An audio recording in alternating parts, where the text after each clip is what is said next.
Hey everyone, welcome back to the channel. If you're diving into the world of crypto, transferring assets like Tether, USDT, from Uphold to Metamask is an essential skill, especially in 2025 with all the new updates.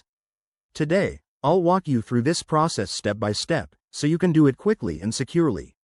Let's get started. First off, before we begin, make sure you have a few things ready. You'll need an Uphold account with some Tether in it, the Metamask wallet app installed on your device, and both should be set to the Ethereum network since Tether is typically on ERC20. This ensures everything runs smoothly without any network mismatches. Step 1. Log into your Uphold account. Once you're in, head over to your wallet section and locate your Tether balance. It's usually listed under your assets. Step 2.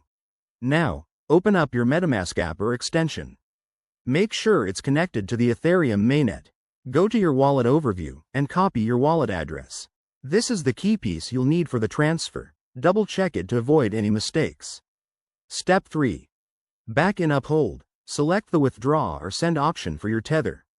Paste the Metamask wallet address into the recipient field. Enter the amount of Tether you want to transfer and review any fees that might be involved. They're usually small but worth noting. Step 4. Hit confirm on the transaction. Uphold will process it, and you'll get a confirmation notification. This might take a few minutes, depending on network congestion. Once it's done, hop back into Metamask and refresh your wallet. You should see your Tether there.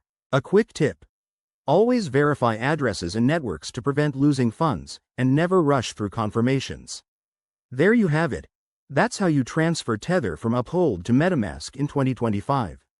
It's straightforward once you know the steps.